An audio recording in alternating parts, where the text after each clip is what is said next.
Hujambo na karibu tena mpendwa msikilizaji, mahali popote pale unapoendelea kusikiliza na kutegea sikio sauti hii. Hii ni sauti ya ndugu yako Imani Mchimbwa katika siri ya mambo yaliyofichika, na kwa ruhusa yake Luba Tite naja tena mbele zenu wapendwa wasikilizaji, na kipindi na mada hii ambayo tayari mzaliwa wa pili ambaye ni Zulula Sa ameshatoa kwetu. Ndugu zangu, siku ya leo kama jinsi mnavyoona tema, najua kwamba ni tema ambayo itawavuta wengi kabisa, itawavutia wengi, watapenda kujua uh, ni nani ambaye amekuja aliyetumwa kwa shetani, kwa sababu tema inahusu nimetumwa kwa shetani. Sasa ni mtu gani, aidha ni nani aliyetumwa kwa shetani? Ndio maana mafundisho ya siku ya leo ni mafundisho ambayo ni makuu kama kawaida gisi mnavyoona, na kila wakati kadiri muda unavyoenda, kadiri mafundisho yanaenda kuwa magumu tena zaidi, na mnaenda kupokea mambo mengi ambayo hamjawahi kweli kweli kuyasikia, kuyaona na kuyaishi.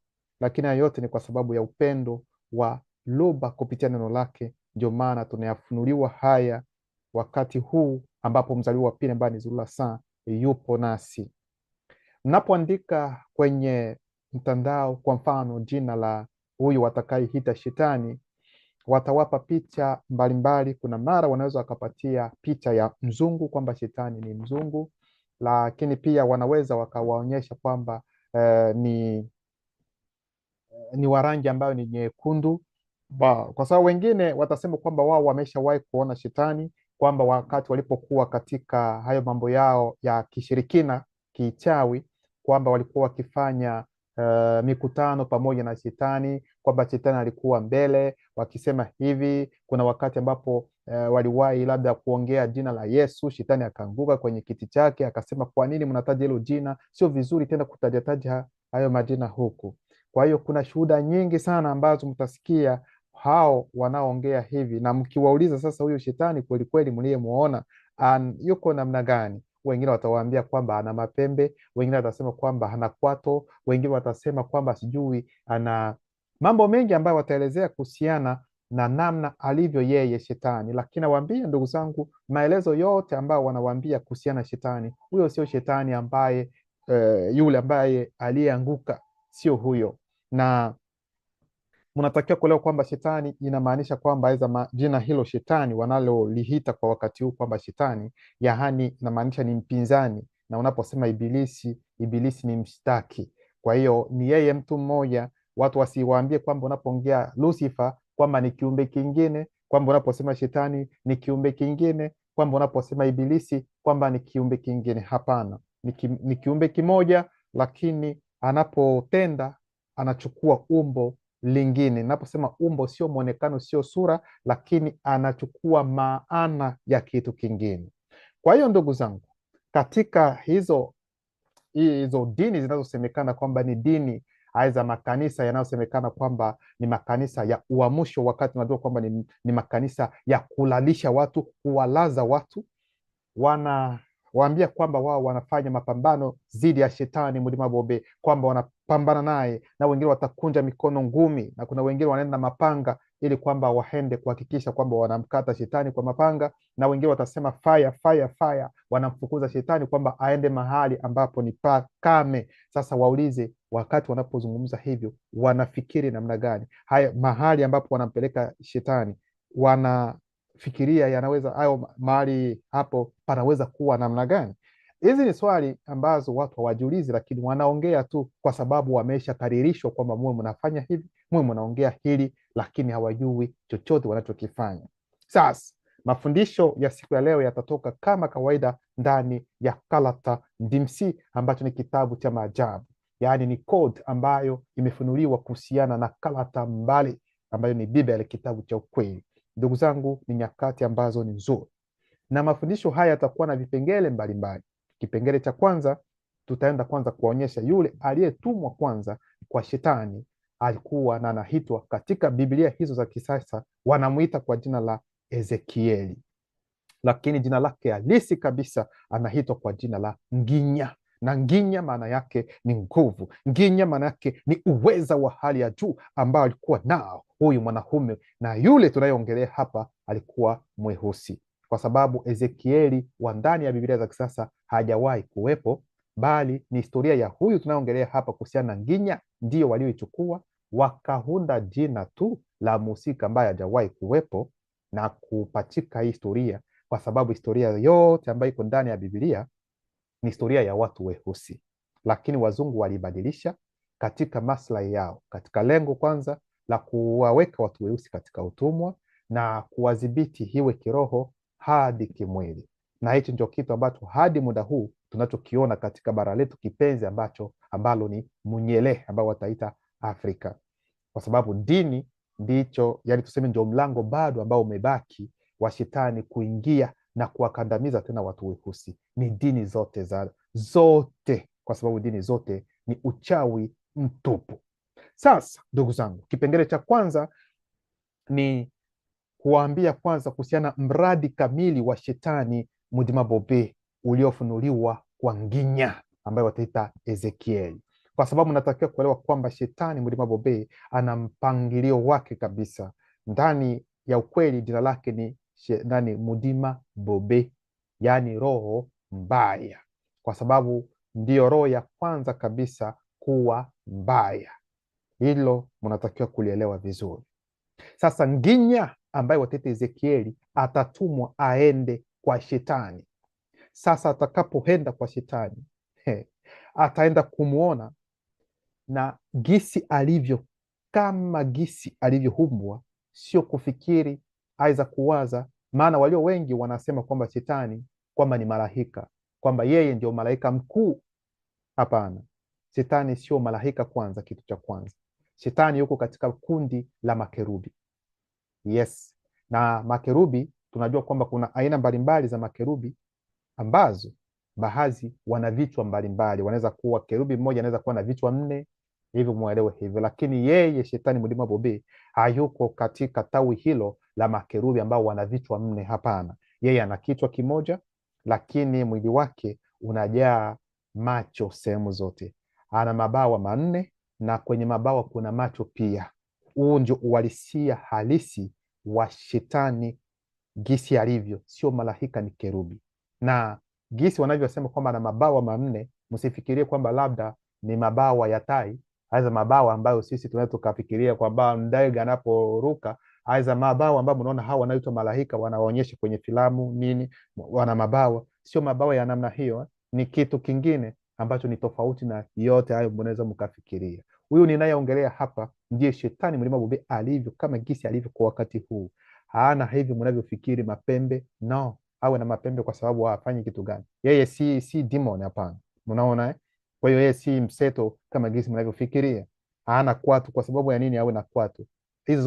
Haya yote ni maelezo ya demons, sio shetani ambaye ana umri alivyo kama gisi mnavyofikiri. Kwa hiyo muelewe, kila kitu lazima mkiweke pa nafasi yake. Sasa Ezekieli ambaye ni Nginya hatatumwa, lakini wakati atakapoenda kutumwa kwa huyu atakaita shetani, wapendwa, kwanza ili kwamba wende kuona gisi shetani Mudima Bobe alivyo yeye mwenyewe, yaani kuona shetani katika uhalisia wake, unatakiwa kwanza uwe na nguvu kweli kweli. Na ndio maana kweli kweli alitakiwa yeye Nginya ambaye atawakilisha nguvu, ndio maana yaani uweza wa hali ya juu, ili kwamba cha kwanza apate kwanza kupenya, apate kwanza kushika masafa mawimbi ya Mutatiji ambaye ni roho anayewaongoza na kuwatawaza walioanzishwa, ili kwamba apate kuongea naye, asikilize kile ambacho Mutatiji atamwambia, na aende kwa shetani Mudima Bobe, aende kuongea naye live. Naposema live ni katika ulimwengu wa kiroho, sio mwili, kwa sababu shetani hana mwili wa kimwili. Hapana, ni mwili wa kiroho. Sasa yeye ataenda kuongea, ataenda kuonana naye. Sasa mnapoangalia hata ndani ya Biblia za kisasa wataongelea kuhusiana na huyo Ezekieli katika kitabu chake cha Ezekieli, kwamba wakati alipotumwa anaambiwa kwamba wewe mtu, imba wimbo wa maombolezo juu ya mfalme wa Tiro, mwambie kuwa mimi Bwana Mwenyezi Mungu nasema hivi, wewe mfalme wa Tiro ulikuwa upeo wa ukamilifu, ulijaa hekima na uzuri kamili. Mnaweza mkaendelee. Hayo wanaongea hivi. Sasa wakati mnaposoma hayo, wengi kati yenu mmesoma na hadi muda huu mnaweza mkasoma, lakini hamwezi mkaelewa kitu chochote. Hamwezi mkaelewa maana yake ni nini hasa hicho mnachokisoma. Ni usemi upi ambao Nginya ataenda kutumia anapozungumza na shetani Mudima Bobe? Tunajua kweli kweli kweli kwamba shetani Mudima Bobe lugha zote ambazo zinaongelewa katika dunia hii anazijua. Hilo halina tatizo. ambazo zilipita alizijua na anazijua, zitakazokuja atazijua, anaweza akajiongea tu, hilo halina tatizo. Lakini wakati ambapo anapopeleka ujumbe kama huu, anatakiwa atumie usemi ambao utakuwa katika masafa, utakuwa katika mawimbi ya shetani Mulima Bobe, ili shetani Mulima Bobe hapenye kile ambacho Nginya anakuja kuzungumza naye. Sasa kwa sababu ukielezwa kwa mfano uende kuongea, aweza uende kuzungumza na jogoo, hautatumia usemi wako wewe mwenyewe, bali utajaribu kutumia usemi wa jogoo. Ikiwa jogoo anasema kokoriko, na we pia utajaribu kuongea naye kwa namna hiyo ya kokoriko, ili kwamba upate kuingia katika mawimbi yake, naye pia apate kukuelewa ni nini, aidha ujumbe wako ni upi unaotaka kumwambia. Kwa hiyo mnajua kwamba shetani Mulima Bobe kabla ya anguko alikuwa amedhibiti nyimbo. Yes. Na lazima tuongee hapa, kwa sababu walio wengi wanasema kwamba shetani alipoanguka na yeye ndio alikuwa tu malaika, wengine wanasema malaika, alikuwa ni kerubi kama jinsi nilivyosema, kwamba yeye ndio alikuwa tu anaimba, kwamba hivi hakuna mwingine ambaye anaweza kaimba huko. Nawaambia kwamba roho zote za gizo kula vitu ambavyo malaika, makerubi wa nini, masherafi, wote wanaimba. Unaona, mnatakiwa kulielewa hilo. Na shetani sio kwamba yeye ndio alikuwa malaika mkuu kama jinsi wengine, hata wachungaji wasio wa uongo walio huko mtawasikia wanaongea hivyo, shetani alikuwa malaika mkuu kuliko malaika, yani ndio alikuwa malaika wa kwanza na importe kwa. Nani aliwaambia hivi? Hakuwa malaika, alikuwa ni kerubi, na sio kerubi wa kwanza hata, na si kerubi wa pili, aidha watatu, wa nne, aidha wa milioni. Yeye alikuwa ni kerubi wa mwisho kuumbwa kati ya makerubi. Ikiwa katika fikra yako kwamba kuna makerubi mamiliati na mamiliati, ujue kwamba shetani Mulima Bobe ndiye aliyekuwa kerubi wa mwisho kuumbwa. Huu ndio ufunuo ambao mnaelezwa, ambao mwezi mkaupata sehemu zingine. Kwa hiyo ujue kwamba kuna makerubi wengine ambao walikuwa na uweza wa hali ya juu. Hata ndani ya Biblia zenu za kisasa, someni hapa katika hiyo Ezekiel, wanawaambia kwamba huyu Mungu wenu alikuwa anamwekea kerubi mwingine ambaye anamlinda pale. Sasa unaweza ukalinda mtu ambaye wewe mwenyewe anakushinda nguvu? Ili upate kumlinda mtu lazima uwe na nguvu kuliko yule ambao unalinda. Si mnawaona hata hawa mabounce ambao wanawalinda hawa mastaa, wanatakiwa kuwa na nguvu sana kuliko hata mastaa wenyewe, ili kwamba yule ambaye anaweza akaja kumvamia wao wawe pale ili kuhakikisha. Kwa hiyo ikiwa ndani ya Biblia mwenyewe unasoma kwamba kuna malaika, kuna kerubi ambaye alikuwa mlinzi wa shetani, akiwa imeandikwa humu, sasa namna gani mnaweza mkasema kwamba shetani ndiye malaika mkuu kuliko? No, sio kwa namna hiyo. Hili ndio jambo ambalo mnatakiwa kulielewa vizuri. Hili ndio jambo ambalo mnatakiwa kuelewa. Ikiwa una nguvu kuliko wengine wote, hauna haja ya kulindwa. Hichi ndio kitu ambacho mnatakiwa kulielewa. Sasa hatuko hapo zaidi. Yeye alikuwa akiimba, tunajua, lakini roho zote za gizo kula hii vitu wanaimba. Ndio maana tunaingia ndani ya Kalata Ndimsi katika kitabu cha Nginya ambao wataita Ezekieli sura yake ya 16 mstari wa 1 hadi 8. Hapa ni Mutatedi anayezungumza na Nginya. Anasema hivi: Mutatedi alinihutubia kwa maneno haya. Kuna nukta mbili. Kama jinsi nilivyosema, lazima muelewe kwamba shetani Mulima Bobe yeye ni kerubi, na hapa sasa Mutatedi atamtuma Nginya ili aende sasa kuzungumza naye. Sasa wakati atakapomtuma atazungumza, na hayo maneno ambayo Mutatedi atayaongea inatakiwa Nginya ayaweke kabisa, asiyapoteze, yani au yawe vile vile. Sasa hayo mazungumzo, haya maneno Mutatedi ataongea namna gani ili kwamba Nginya ambaye ni Ezekieli asipate kuyasahau hayo maneno? Tunaenda polepole, mtaenda kujua. Yeye Nginya kwanza atakapotumwa ataenda kuzungumza, atatumia usemi wa shetani ambao shetani tuseme aliwahi kutumia kwa ajili ya ibada kabla ya anguko lake. Yes, kwa sababu kuna mambo mengi ambayo yanatendeka katika ulimwengu wa kiroho. Wengine wataniuliza sasa ilikuwa ni ibada ya namna gani? Kuna mambo mengi, sio yote ambayo tunaweza tukafunuliwa tuyajue ni nini na nini na nini ambacho kinaendelea, lakini muelewe hivyo. Ndio maana ataenda sasa, atakapoenda yeye Nginya ataenda kuzungumza naye kupitia kwa namna ya wimbo, yani atatumia wimbo, yani kile ambacho shetani Mulima Bobe yeye mwenyewe anakijua, ili apitishe ujumbe wake.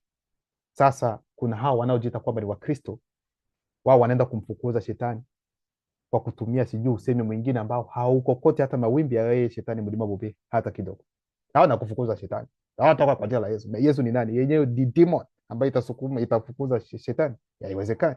Na kupeleka mahali kama. Ni vema kujua vizuri masafa ya shetani mlima bobe. Na ndio maana Nginya anapoenda yeye anatumia usemi, anatumia wimbo namna alivyokuwa akihimba ili kumrejesha apate kujua. Na mtajiuliza, kwa nini sasa yeye atumwe?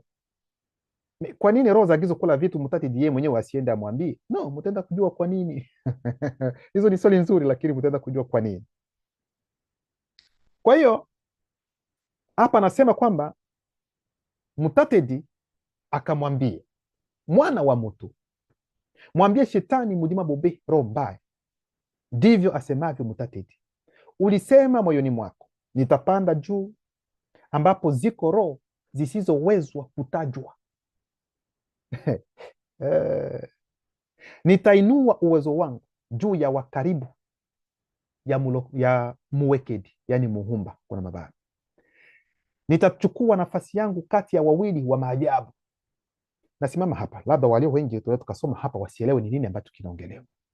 Kitu cha kwanza ni kwamba Mutatedi anamwambia Nginya aende kwa shetani, aende alipo shetani mlima bobero mbaya, amwambie kwamba mimi Mutatedi namwambia hivi kupitia wewe kwamba kabla yeye hajaanguka, kabla angali tu kerubi ambaye ni mpakwa mafuta, ambaye tayari amesha kuwa na yari, kabla ule ufahamu wa pili haujajitenga na ufahamu wa kwanza ambao alihumbwa nao, alianza kwanza kufikiria, alianza sasa kuongea ndani mwake kusema kwamba yeye atapanda juu ambapo ziko roho zisizoweza kutajwa. Yani hauwezi ukataja kwamba zinaitwa hivi roho zingine za gizo kula vitu. Hauwezi ukajua majina yao. Alafu anasema kwamba atainua uweza wake juu ya wakaribu ya muwekedi, walio karibu na wa muwekedi, ambaye muwekedi ni muumba, yani anapenda kumaanisha wa kwanza na wa pili. Alafu atasema kwamba nitachukua nafasi yangu kati ya wawili wa maajabu, yani atachukua nafasi sasa kati ya wa kwanza na wa pili, naye pia anapenda kuwa pale. Yani yeye anapenda kujiinua zaidi sana. Muelewe vizuri, hiki ndio kitu ambacho hapa tunaongelea hapa, ndicho shetani alisema kabla ya anguko lake, kabla hajaanguka, kabla ya kuwa kama alivyo wakati wa leo, alikuwa bado katika ufahamu wake wa kwanza, na hapo yupo katika kujitenga sasa na ufahamu wake wa kwanza, ili kwamba anapoanza kuingia hivyo tayari ule ufahamu wa kwanza utaanza sasa kujitenga naye. Muelewe vizuri. Maana ndio maana kila kitu ambacho Luba ameumba akiwezi kikaanguka. Tumeshawahi kuonyesha na tumeshawahi kuongea hilo. Kwa hiyo kuna ufahamu, kuna yule ambaye ameumbwa sasa atapewa hiari, na hiyo hiari ndio itazalisha sasa ufahamu wa pili, na ufahamu wa pili unatakiwa sasa ukubali ufahamu wa kwanza kupitia hiari ambayo amepewa. Sasa huu hiari ikija inampatia maarifa ya kutambua kwamba ufahamu wa kwanza ndio huu, na huu ufahamu wa kwanza na wa pili ambao umezalishwa kupitia hiari ukubaliane, yani huu wa pili upate kukubali huu wa kwanza. Sasa huu wa pili haukutaka kukubali huu ufahamu wa kwanza, na ndipo unaanza kujitenga. Kunakuwa kama vile nini, kunakuwa nafasi kati ya ufahamu wa kwanza na ufahamu wa pili, lakini mnaweza mkasema kuna nafasi, lakini katikati kuna hiari ndio iko katikati tayari. Kwa hiyo anajitenga, anaanza sasa kuingia katika hai. Kwa hiyo nitapanda juu ambapo ziko roho zisizoweza kutajwa, nitainua uwezo wangu juu ya wakaribu ya muwekedi, yani muumba, nitachukua nafasi yangu kati ya wawili wa maajabu. Hiki ndio kitu ambacho shetani mlima bobi kabla ya kuanguka alichoanza kwanza kukifanya, na hapo Nginya anaenda ili kumkumbusha, sio kwamba amesahau, lakini apate kuelewa ni wapi ametoka na muda huu yuko namna gani, kwa sababu muelewe kwamba shetani hadi muda huu yeye anafikiri kwamba bado yuko sahihi. Kwamba ameonewa. Muelewe hiki kwamba ameonewa hadi muda huu, kwamba yeye ana haki ya kile ambacho anachokitaka. Sasa ndio maana Mutatedi atatuma Nginya aende kumwambia kwamba gisi unavyofikiri kwamba labda upo, haupo tena, hivyo umeshabadilika, hauko tena kama gisi ulivyo. Tunaenda polepole. Kwa hiyo Nginya aliweza hata kumwona shetani mlima Bobe kabla hajakuwa shetani mlima Bobe, yaani angali bado kerubi. Ndugu zangu, hii ni neema namna gani ambayo Nginya alipata ili kuona shetani kabla hajaanguka, hajawa shetani, angali tu kerubi mpaka mafuta. Aliona, anaona. Unatakiwa kuwa na nguvu, uwe na uweza wa hali ya juu ili upate kuona haya mambo, na ndio maana anaitwa Nginya. Sasa anasema hapa, anaendelea kusema kwamba kati ya kabla ya mwanzo na baada ya mwisho wa uwepo usiokuwepo, kuna mabano ni titi longe, yaani uwepo usiokuwepo unaitwa katika lugha ya asili ni titi longe, ni titi longe. Huo ndio uwepo usiokuwepo. Sasa wanawambia kati ya kabla ya mwanzo na baada ya mwisho wa uwepo usiokuwepo, yaani ni titi longe, kwa maana ninatamani kuwa kama Mukoledi, yaani kuna mabano aliye juu zaidi. Hivi ndivyo shetani mlima Bobe anavyosema. Maana yake ni nini? Yaani wanapenda kuambia kwamba roho za agizo kula vitu ambao ni kaka zetu wa kiroho, kwa sababu wote ni weusi lakini wa kiroho, zinajua kwamba kuna mwisho wa uwepo usiokuwepo. Yaani kuna uwepo usiokuwepo, lakini zinajua, zilifunuliwa kwamba kuna mwisho wa uwepo usiokuwepo, kwa sababu uwepo usiokuwepo ulidhihirishwa, na kile kilichodhihirishwa kinaweza pia kutoweka, kinaweza pia kuondolewa. Mnaelewa? Kwa sababu kuna wakati ambapo uwepo usiokuwepo ulikuwepo. Sasa wanajua kwamba kuna mwisho wake. Sasa kunapokuwa mwisho wake, tayari inajulikana nini ambacho kinaendelea. Sasa msikilize kwa makini. Hicho kilikuwa kipengele cha kwanza. Kipengele cha pili ni kuhusiana na shetani kabla ya anguko lake, yaani kabla, kwa sababu wengi watajiuliza, huwa wanaongea, kwa nini shetani alianguka? Kama muumba, yeye aliumba, alijua kwamba shetani ataanguka. Kwa nini alimuumba? Kwa nini alimuumba? Kwa nini alimuumba? Hizo swali watu wanauliza kwa sababu hawapenyi zaidi sana. Sote tumezaliwa, si ndio? Hatujahumbwa. Aliyehumbwa ni mtu na mtu. Sisi tumezaliwa, lakini kuna sheria ambazo tunazijua ziko hapa. Tunaambiwa kwamba tusiibe, tusizini, tusifanye hiki, tusiongee uongo, mambo mengine. Haya yote tunayajua. Lakini kwa sasa hivi kati yetu ambao tumezaliwa baada ya anguko, je, hakuna majambazi? Hakuna makahaba? Hakuna watu ambao wanaosengenya wengine? Hakuna walio na wivu? Hakuna wahongo? Sasa ikiwa aina hiyo ya watu ipo na watu wanajua kwamba hiki si kizuri, sasa mujiulize pia, mtauliza kwa nini Mungu aliruhusu kwamba hao watu nao pia wapate kuzaliwa? Hivi ndio mtauliza. Muumba yeye anajua kabla hujazaliwa, anajua kwamba utafanya hivi, utakuwa hivi, utakuwa hivi. Yeye hajakupangia, lakini ndivyo utakavyofanya kwa sababu yeye ni muumba.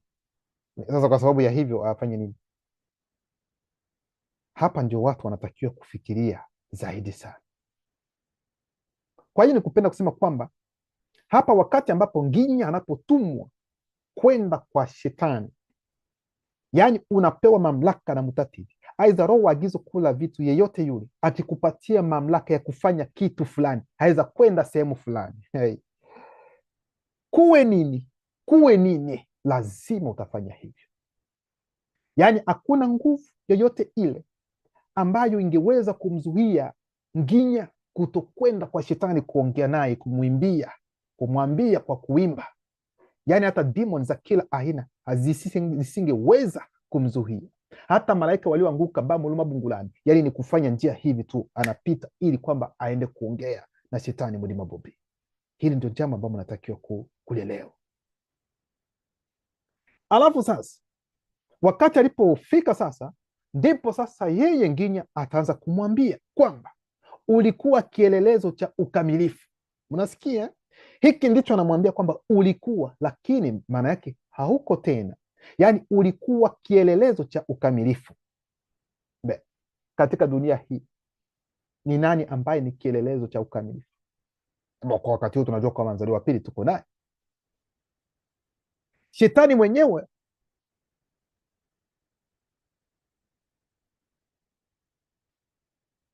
Wanawambia kwamba alikuwa kielelezo cha ukamilifu, yaani alikuwa mkamilifu katika wakati fulani. Sasa mnapo huyu Yesu mnayeita Yesu mwenyewe alipoitwa kwamba mwalimu mwema, alisema kwa nini mnaniita kwamba mimi ni mwema? Kwa nini mnaniita mimi ni mwema? Kwamba mwema tu ni baba yake, ni Mungu tu aliye mwema. Kwa hiyo hata Yesu mwenyewe katika asili yake kabisa anatambua kwamba yeye si mwema. Hilo lipo ndani ya Biblia za kisasa, bali shetani anaelezwa hapa kwamba alikuwa kielelezo cha ukamilifu, kwa sababu ni yeye huyo huyo Yesu anayesema kwamba shetani tangu mwanzo hakuwa mkamilifu. No, kuna wakati ambapo alitenda vizuri, alitembea kulingana na ukweli, alikuwa mkamilifu kweli kweli, alikuwa mtakatifu, na wakati mwingine akaanguka. Sasa lakini huwezi ukasema kwamba tangu mwanzo wa kuumbwa aidha ni hajawahi kuwa mkamilifu. Hilo si swala nzuri, sio vizuri. Kwa hiyo shetani hapa anaelezwa kwamba alikuwa kielelezo cha ukamilifu, ulijaa hekima na uzuri usio na kifani kwa wasiojulikana. Kwa wale wasiojulikana wanaweza wakaona kwamba alikuwa wow na uzuri wa ajabu, lakini wale ambao wanaojulikana wanajua ni nini ambacho kinaendelea. Ulikuwa kama munyenge ndani ya mabano, yani Edeni, monda ya mbinguni, yani bustani, monda ya mbinguni. Ndani ya Biblia za kisasa wataenda kuandika vibaya, kwa sababu wale waandishi wote wa Biblia za kisasa waliongozwa na demons kuandika hayo mambo ambayo mnayasoma ndani ya Biblia za kisasa. Watasema kwamba shetani alikuwa katika Edeni, bustani ya Mungu. Hapana, huo sio ukweli. Hapana, huo sio ukweli, kwa sababu wengi wanasema kwamba shetani alipoanguka dunia ilikuwa tayari imeshaumbwa. Ndivyo wengi wanavyosema, lakini sio hivyo. Shetani alipoanguka dunia ilikuwa bado haijaumbwa, ilikuwa bado haijaumbwa. Ingawa ndani ya Biblia za kisasa mnaweza mkasoma kitabu cha Ufunuo, mtasoma kitabu cha Ufunuo huko ambapo kwamba ameanguka mshtaki wenu, ole dunia. Hayo mambo yote hayo ni mambo ambayo wameandika wale ambao hawana roho wa kweli ndani yao, wanaeleza mambo bila kujua. Na ndio maana kutakuja nadharia zingine zinazosema kwamba mnaposoma kitabu cha Mwanzo ambapo wanasema hapo mwanzo Mungu aliziumba mbingu na dunia. Dunia ilikuwa tupu, ilikuwa haina chochote, ilikuwa haina umbo. Sasa watasema kwamba haikuwa na umbo kwa sababu ni wakati ambapo shetani alipoanguka ndipo akaangukia kwenye dunia, boom, na wakati alipoangukia dunia ikakosa umbo. Mnaona hicho kitu, kwamba dunia ikakosa umbo, na hapo ndipo sasa Mwenyezi Mungu akafanya nini? Akaanza tena kuumba. Sasa ndio umbo ambalo tunaliona kwa wakati huu kwa namna ya duara. Haya ni mafundisho ambayo si ya ukweli, kwa sababu wakati shetani mlima Bobe alipoanguka dunia ilikuwa bado haijaumbwa. Na watu tatizo ni kwamba wanaposikia kwamba mtu ameanguka, lazima ataanguka. Ikiwa alikuwa mbinguni, lazima aanguke hadi ashuke chini, boom. Hicho ndio kitu ambacho wao wataelewa, lakini sio kwa namna hiyo. Mtaenda kuelewa ni wapi alipoangukia. Kwa hiyo ndio maana kabla ya anguko kerubi hawezi kuwa katika Edeni, lakini andiko la kweli nakwambia alikuwa kama Edeni, yaani paradiso, kwa sababu roho zote za agizo kula vitu ni paradiso hai. Huyu mnielewe vizuri. Kwa hiyo roho za agizo kula vitu ni paradiso hai. Ulifunikwa kwa kila namna ya vitu vya thamani, akiki na topazi, almasi na krizolito na shohamu na yaspi na yakuti samawi na zumaridi na dhahabu, baadhi ya matari na filimbi. Kuna mabano, roho zinazosimamia nyimbo za mbinguni.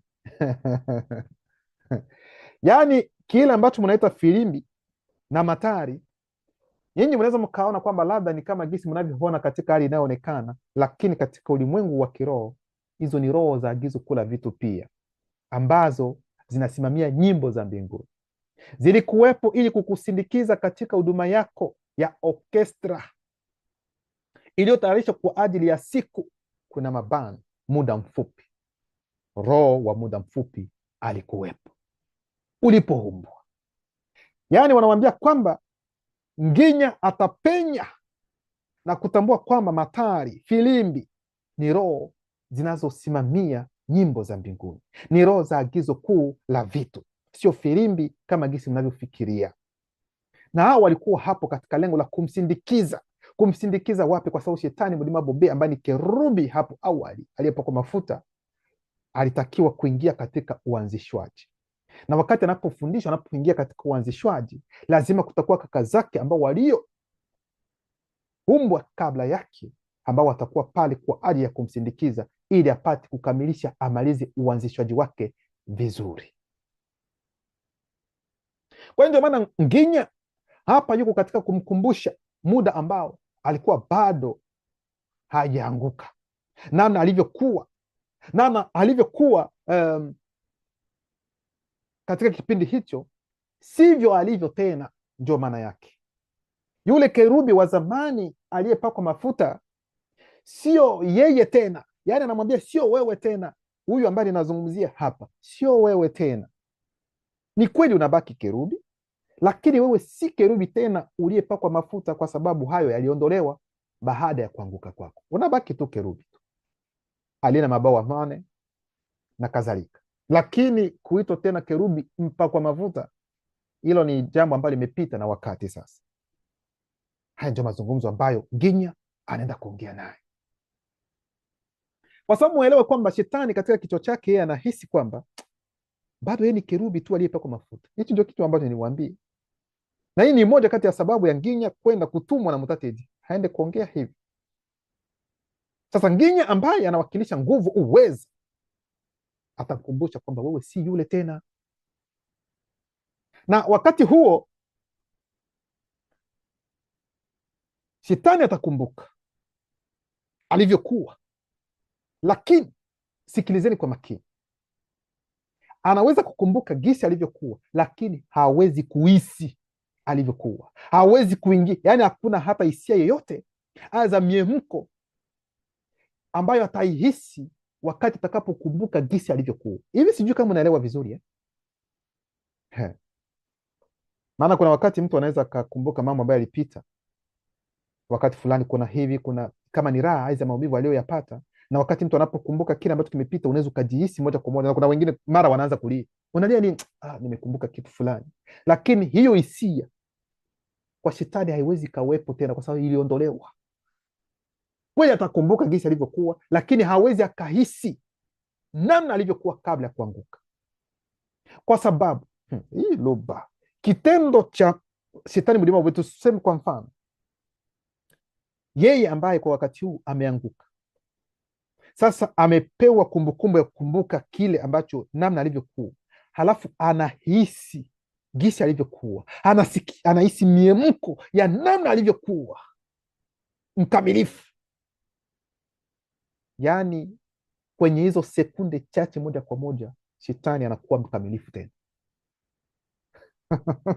yaani moja kwa moja tena anarudi kuwa mkamilifu, mtakatifu kama gisi alivyokuwa, kwa sababu maana yake kutakuwa kama vile muungano wa utu wake wa wakati huu na ule utu wake wa kwanza, ambao utafanywa kitu kimoja kwa wakati huo huo, na hapo moja kwa moja shetani mlima bobe anaweza moja kwa moja kuwa mtakatifu, na hicho ni kitu ambacho hakiwezekani tena. Na ndio maana anaweza kakumbushwa bila kuhisi gisi alivyokuwa, bila kuhisi kupata hata mwemko wowote ule kuhusiana kile ambavyo alivyokuwa.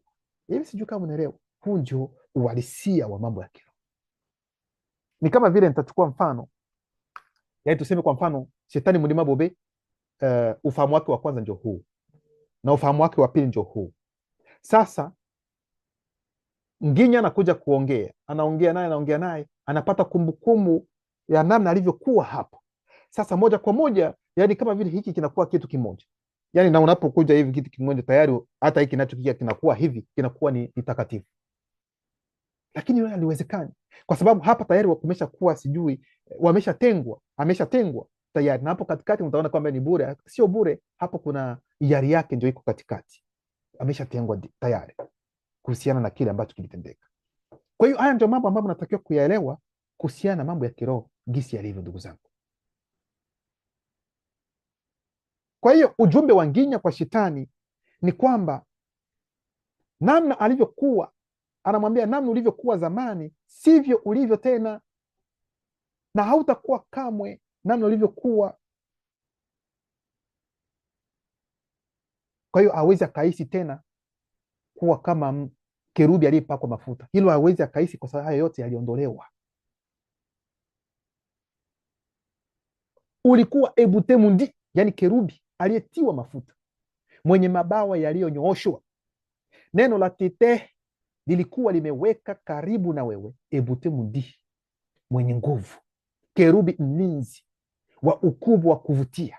Neno la tete lilikuwa limekuweka wewe, na uliishi kwenye kuvikwa taji la jengo la agizo kuu la vitu, na ulikuwa unakutana na mawe yanayowaka hai na yenye kumeta, kuna mabano, yani roho zitakazazo.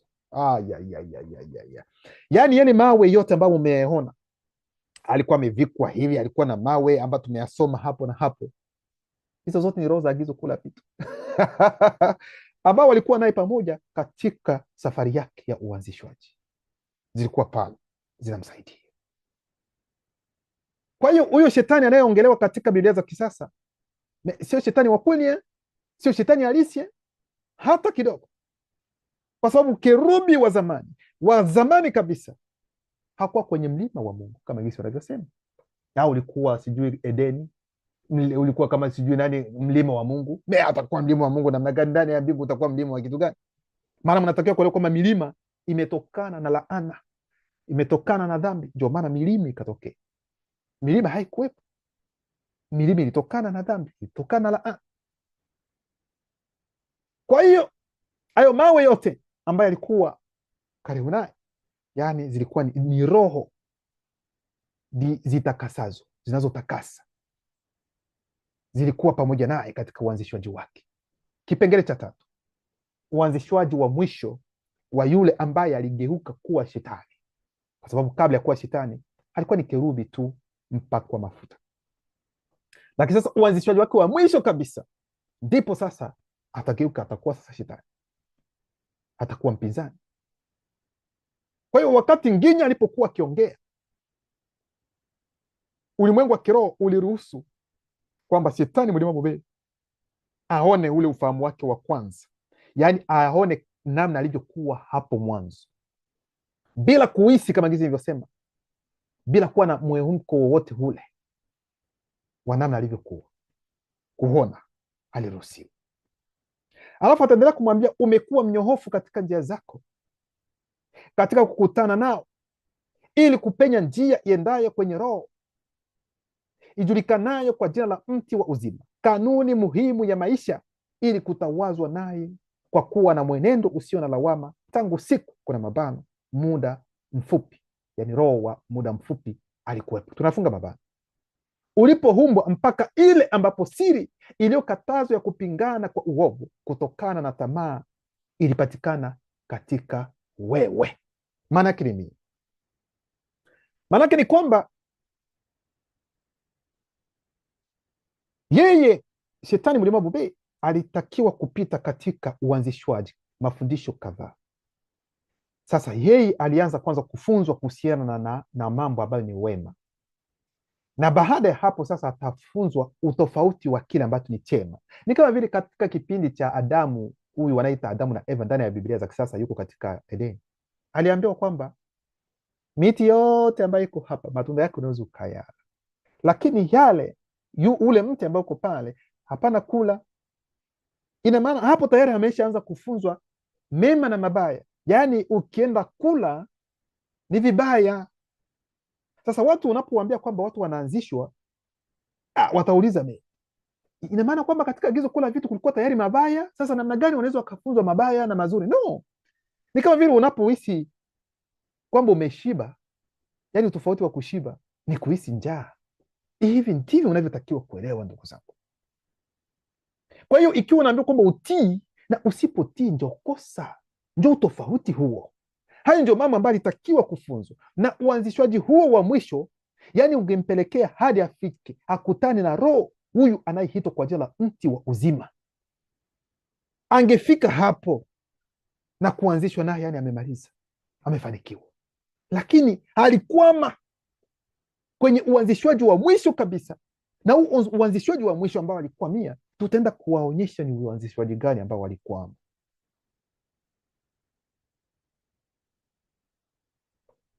Umekuwa mnyohofu katika njia zako katika kukutana nao, ili kupenya njia iendao kwenye roho ijulikanayo kwa jina la mti wa uzima, kanuni muhimu ya maisha, ili kutawazwa naye kwa kuwa na mwenendo usio na lawama tangu siku, yani muda mfupi, roho wa muda mfupi alikuwepo, ulipohumbwa mpaka ile ambapo siri iliyokatazwa ya kupingana kwa uovu kutokana na tamaa ilipatikana katika wewe.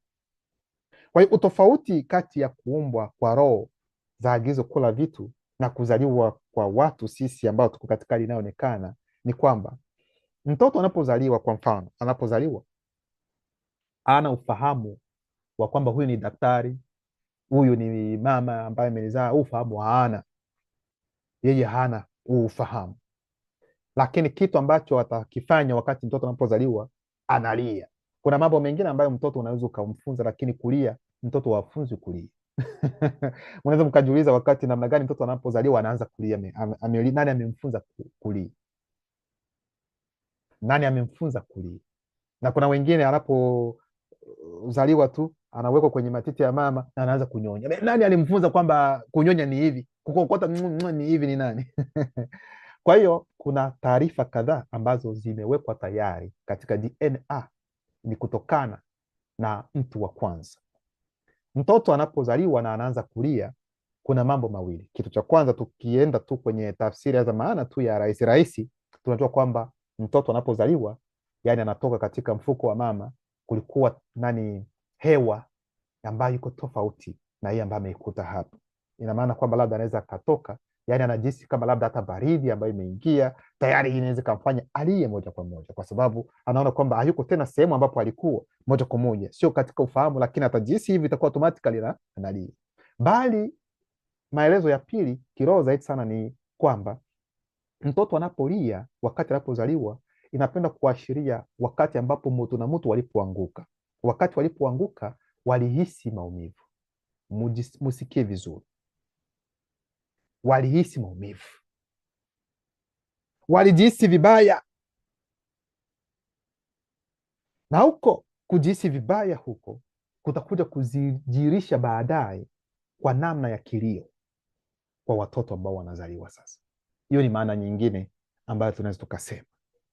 Bali tunapoongelea kuhusiana, lakini mtoto anapozaliwa tunajua kwamba moja kwa moja ndani mwake kuna sheria ipo tayari, ndani mwake umewekwa sheria, lakini kwa sababu bado angali mdogo hawezi kuwa na ufahamu wa sheria ambayo imo ndani mwake, ila kadiri anapokuwa, kadiri ile sheria inaanza sasa nayo pia kujizirisha kidogo kidogo.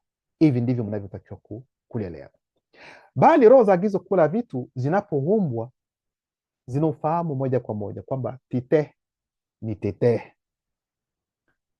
Roho tayari inapoumbwa agizo kula vitu, inapewa taarifa kwamba yeye roho ni kiumbe na si muumba. Hilo wanajua moja kwa moja. Lakini ingawa ameumbwa kamilifu, bila kosa, bila doa, ila ataingia katika uanzishwaji wa kupenya zaidi katika mema na mabaya, kwa sababu kuna uanzishwaji na uanzishwaji. Kwa hiyo ndio maana uanzishwaji wa kwanza kabisa wa roho ni maarifa mema, yani anafunzwa kitu kizuri. Sasa na uanzishwaji unaofuata kama jinsi nilivyosema ni tofauti sasa, yani atakuwa maarifa sasa ambayo yako tofauti na yale maarifa ambayo ni mema, yani atakuwa ni maarifa mabaya, ili kuonyesha kwamba uzuri wa hiki ndio hiki na ubaya wake angalia njoo unaweza kuwa hivi. Yani wanapitia utofauti wa kile walichojifunza ambacho ni kizuri, utofauti wake. Nitawapa mfano unapata uanzishwaji kuhusiana na unyenyekevu, na hapa tunaingia kabisa ndio sehemu ambapo alipoangukia shetani mlima Bope. unapata uanzishwaji kuhusiana na unyenyekevu.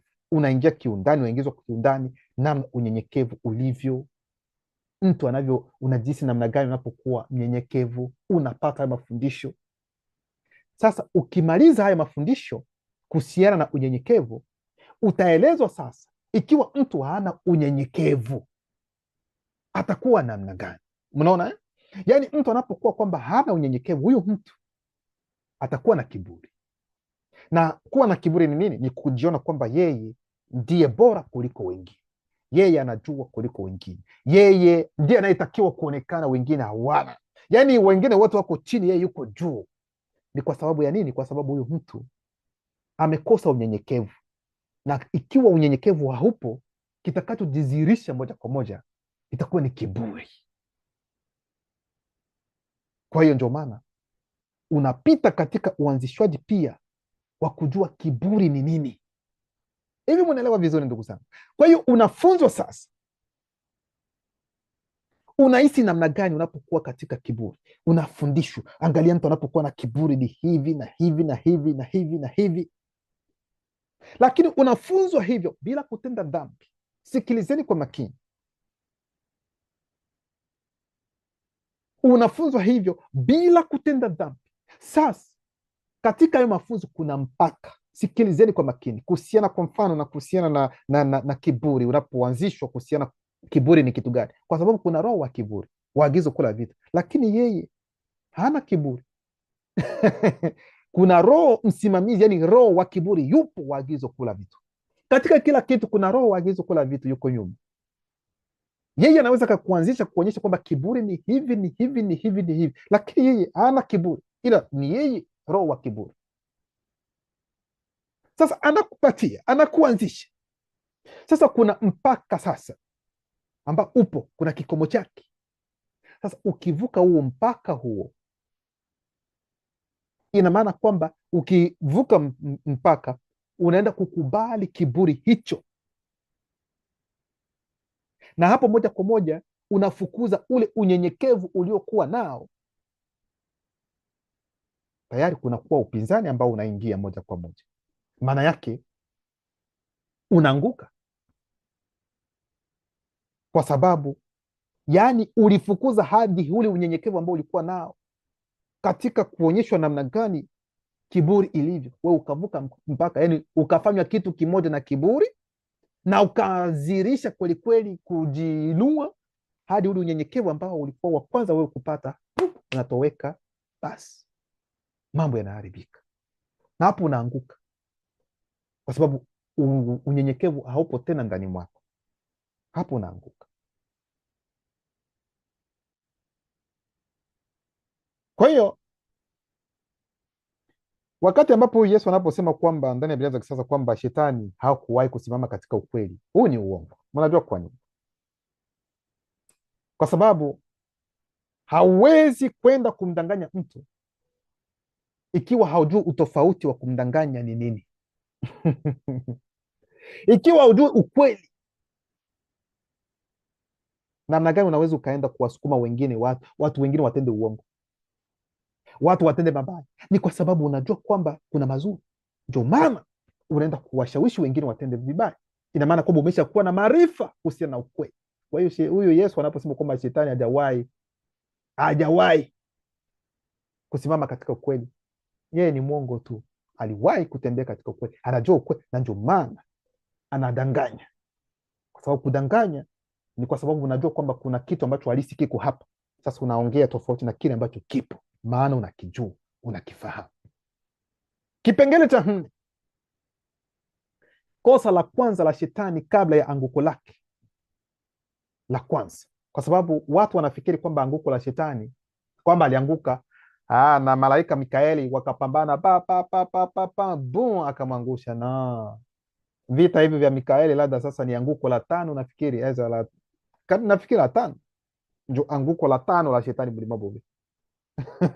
Kuna anguko la kwanza, la pili, la 3, la 4, nafikiri kuna la 5, la 6, nafikiri hadi 6 hadi 7 anguko za shetani, sio sijakosea. Kwa hiyo kipengele cha 4, kosa la kwanza la shetani kabla ya anguko lake la kwanza. Tunaendelea kusoma mstari wa 7. Nginya, kwa ukuu wa nafasi yako. Nginya anaendelea kumwambia, kwa ukuu wa nafasi yako, siri ya kiburi iliyokatazwa ilizaliwa ndani yako. Mnaona hapa ndio nawaambia kwamba hiki ndio kitu ambacho kimwangusha shetani. Mlima Bobea, mambo mengine yote alikuwa tayari ameshapita, uanzishwaji mwingine wote alikuwa ameshapita, lakini hapa ndio alienda kukwama wakati alipoingia sasa katika uanzishwaji wa roho wa kiburi.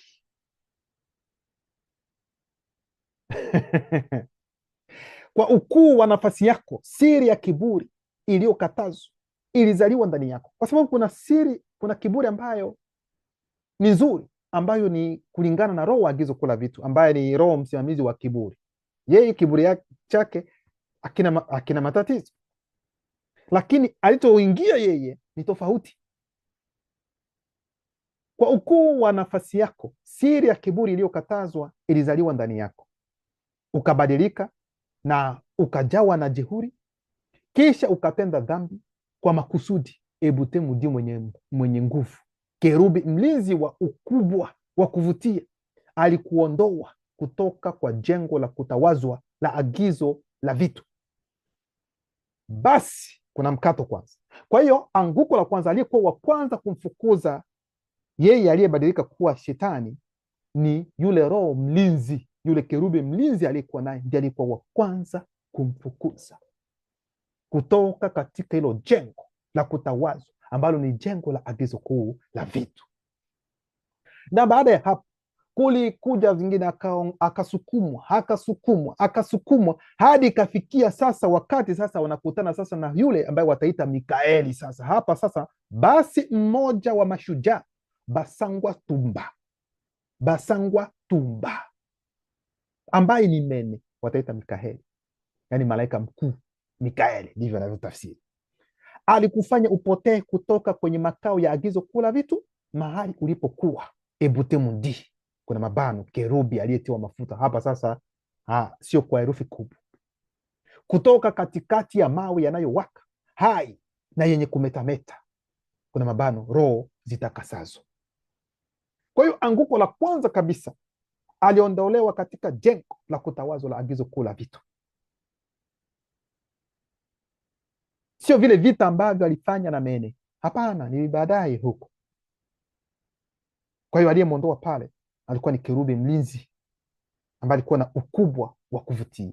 Yeye alijaribu kumweleza, kumrudisha kwenye njia, lakini alisema no. Kuna wakati ambapo kuna wakati ambapo yeye roho huyo mlinzi ambaye alikuwa naye, yeye alikuwa anaona mawazo ya shetani, hapana kufikiri. Yaani shetani anafikiria, yeye anayaona mawazo yake anayofikiri, alafu anamwambia hapana, sio vizuri kufanya hayo mawazo ambayo uko nayo, sio mawazo mazuri, sio vizuri gisi unavyopenya hapo, gisi unavyofikiria sio vizuri.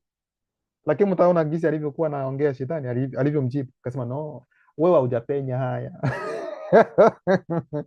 Haujayapenya haya, mimi nimeyapenya vizuri, unaona. Kwa hiyo hapo ndipo alipoanza kuingia, lakini alimuonyesha namna gani labda anaweza akarejea kwa nafasi yake.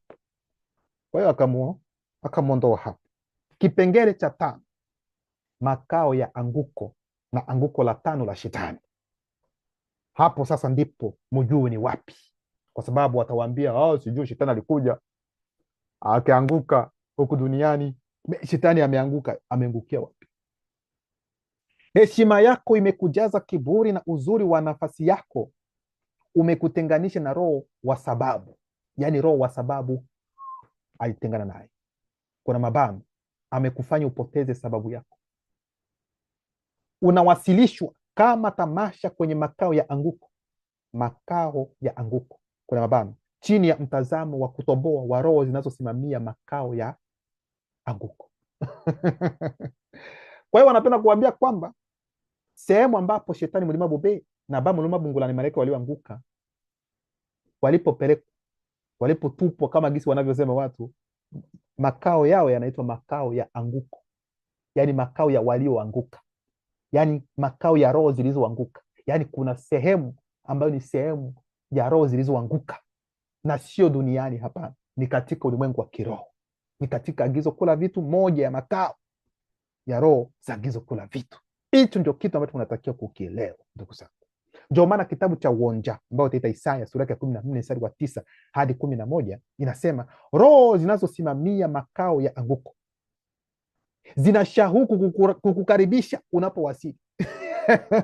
Kwa sababu hiyo sehemu kuna roho za agizo kula vitu ambazo zinakaa pale, na ndio maana shetani mlima ube hadi muda huu na malaika walioanguka, sehemu ambapo wapo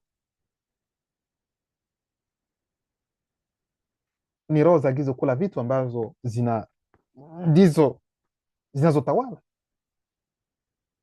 Ndio maana shetani wanaita kwamba ni wako katika ulimwengu wa giza la kichawi. Nyuma ya ulimwengu wa giza la kichawi kuna giza lingine ambalo ni nene kuliko ulimwengu wa giza la kichawi. Kwa sababu kuna roho wa giza. Hili ndio jambo ambalo natakiwa kulielewa. Kwa hiyo hizo roho ambazo zinasimamia makao ya anguko zilikuwa zinamsubiri aje, yaani walikuwa na shauku ya kumkaribisha kabisa. Swali ni kwamba je, hizo roho nazo pia zimeanguka? No, hazijaanguka. Ni kama vile kwa mfano kuna gereza, kuna wafungwa ndani ya gereza, si ndio? Ina maana kwamba wale walinzi nao pia wamefungwa?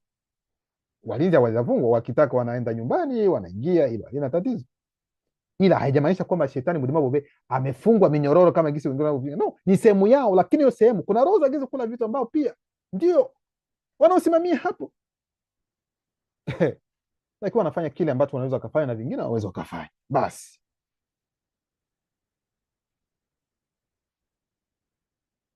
roho zinazosimamia makao ya anguko,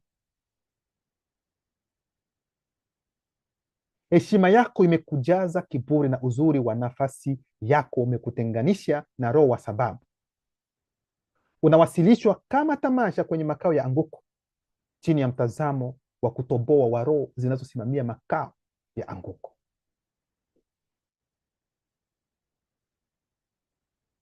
Sura ya 9 ya Uonja, sura ya 14 mstari wa 9-14, yani sura ya 14 ya kitabu cha Uonja mstari wa 9 hadi 11.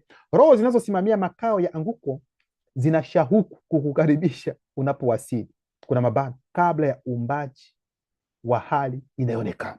Mnasikia? Yaani hapa dunia haijaumbwa, wanafichua mbele yako kushindwa kwako, kuna mabano, daima kabla ya uumbaji wa hali inayoonekana. Tunafunga mabano.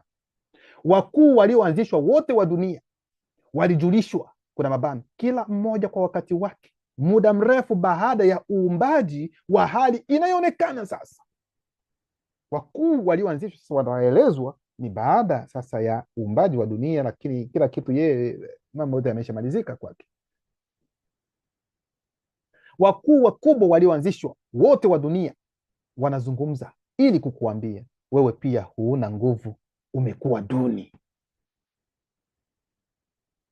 Utukufu wako umeshuka katika makao ya anguko, pamoja na sauti ya mveti, aibu iko juu yako, na wewe na uongo ni kitu hiki kimoja.